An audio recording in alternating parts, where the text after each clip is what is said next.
За учир сайдд бас зарчим дээр байгаад нь талархаж байна. Учир сайд захин хөгжлийн яамны сайд байсан. Хэрэглэх газрын дарга байсан. Одоо тэргүүн шатар сайд. Big data, e-Mongolia нэвтрүүлэлтийн үндсэн концепц суурийг ойлгож мэдэрдэг. Мэдэрч одоо тэрийг ихлүүлсэн гэж ойлгож байгаа. Тэгэхээр цаашдын төрийн үйлчилгээгээ ер нь төрийн хүнд сурталыг байхгүй болгохын тулд таны тэр захин хөгжил дээрээс ихлүүлсэн ажлыг чи манлайлах хэрэг болох ёстой шүү. Та тэрийг бас мартаж болохгүй. Бид төрийн албаагчийг нэмэгдүүлнэхээс илүүтэйгээр технологийн давуу талыг ашиглаж хиймэл оюун ухаан AI-аар шийдвэр гаргуулъя. Тэнд хүн сурталыг байхгүй болгоё. Зөвшөөрлөгдөг дарга нарыг байхгүй болгоё. 200 мянган төрийн албаагч чинь 20 мянган дарагчтай учраас да. Хилцгийн дарга, дасгийн дарга, одоо ажлын хэсгийн дарга, дандаа дарга нар. Тэрэн дээр анхаарч ажиллаарай гэж хүсэж. За 3 номер Наран чимэг ерөнхий аудиторын газар. За очир гишүүний асуултанд тайлбар тодруулах хий гэж бодож байна. За төрийн аудитын байгууллага аудит хийгээд дүгнэлтээ гаргахдаа альва нотлох баримтанд үндэслэхгүйгээр дүгнэлтийг гаргадаггүй. Энэгээр бас аудитын байгууллага өөрсдөө хариуцлага хүлээх юм стандарттай ийм байгууллага байгаа.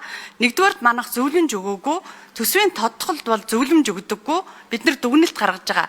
Яагаад 9% хасахыг аудитын байгууллага одоо дэмжиж байгаа. Гэхдээ салбар бүрээс жигит хасж байгаа нь ажлын ачаалтаа дүн шинжилгээ хийхгүйгээр механикаар хассан байна гэдгийг бид нар яагаад ийм дүгнэлт өгсөнгээр төрийн аудитын байгууллагаас улсын хурлын төсвийн байнгын хорооноос баталж өгсөн сэдвийн хүрээнд төрийн байгууллагын хүний нөөцийн бодлого тогтолцооны өр нөлөө гэсэн гүйцэтгэлийн аудитыг хийсэн. Энэ аудитаар одоо ажлынхаа одоо шинжилгээ хийсэн давхардлаа тооцсон нэгч.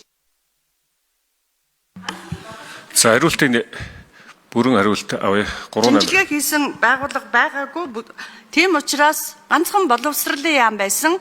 Тийм учраас шинжилгээ хийгээгүй, үр дүнгийн тооцоогүй, ямар байгууллагаас ямар хүний одоо 9%-аар бууруулах юм бэ гэдгийг жигит хуваарлсан дээр аудитын байгууллага ингэж болохгүй гэсэн ийм дүгнэлтийг бол гаргаж байгаа. Нэгдүгээр, хоёрдугаарт нь энэ чигүүргийн шинжилгээнийхээ хийсэн нотлох баримтыг төсвийн тодтол дүгнэлт хийхэд биднэрт ирүүлээгүй. Аудитын байгууллага ирүүлсэн нотлох баримтын хүрээнд аудит хийж дүгнэлтээ гаргадаг. Тийм учраас бид нар энийг энэ гүйцэтгэлийн аудитаар илэрсэн энэ зөрчлүүд хэвээрээ байгаа юм байна гэж үзээд энийг одоо төсвийн бүх сайднараас бүх одоо төсвийн ерөнхийлөгчийн захирагчнаас жигит хасж байгаа нь бол буруу байна. Энэ дээр дүн шинжилгээ хийж үзэх ёстой гэсэн ийм дүгнэлтийг гаргаж энэ дүгнэлтэд танилцуулж байгаа юм. За тодруулга бас учрал сайд хийх юм байна. Учрал сайд юм. Тэгээ би энэ үндэсний аудитын газрын зөвлөмжийг бол одоо хүлээж авч байгаа. Ер нь бол төрийн албан хаагчдыг 9% хэмнэ гэдэг ингэж хавтгааруулж 9% хэмнэ гэж байхгүй. Жилийн төлөвлөгөөн дээр тусгадаад ингээ орхицсон байгаа болохоос биш. Эн чин өөрөө төрийн бүтээмжийг нэмэгдүүлэх чиглэлээр процессын дахин инженерчлэгийг үр дүнтэй хэрэгжүүлээд төрийн үйлчилгээний хурд чанарыг сайжруулж үр ашиггүй давхарцсан үйлчилгээг халж цахим шийдлийг нэвтрүүлэх замаар зардлыг бууруулж зорилттой хүн хуулийн этгээдэд проактив хэлбэрээр хүргэхэд дахин инженерчлэнэ гэдэг ийм жилийн төлөвлөгөөний зорилттой байхгүй. Тийм учраас 9% гэж ингээд бүгдэнд нь хавтгаа нэмэх бол буруу. Тийм учраас энэ дээр реинженеринг хийнэ гэж ярьдаг. Тэгэхээр энийг бол бодит утгаар нь хийн. Тийм учраас сая их хурлаас баталсан хуулиар энэ төрийн бүтээмж нээлттэй засгийн түншлэл эдийн засгийн хөгжлийн сайд дээр ирсэн. Тэгэхээр энэ ажил руу бас их хөгжил дээр суурилсан ажлаа үргэлжлүүлнэ л гэж хэлээ.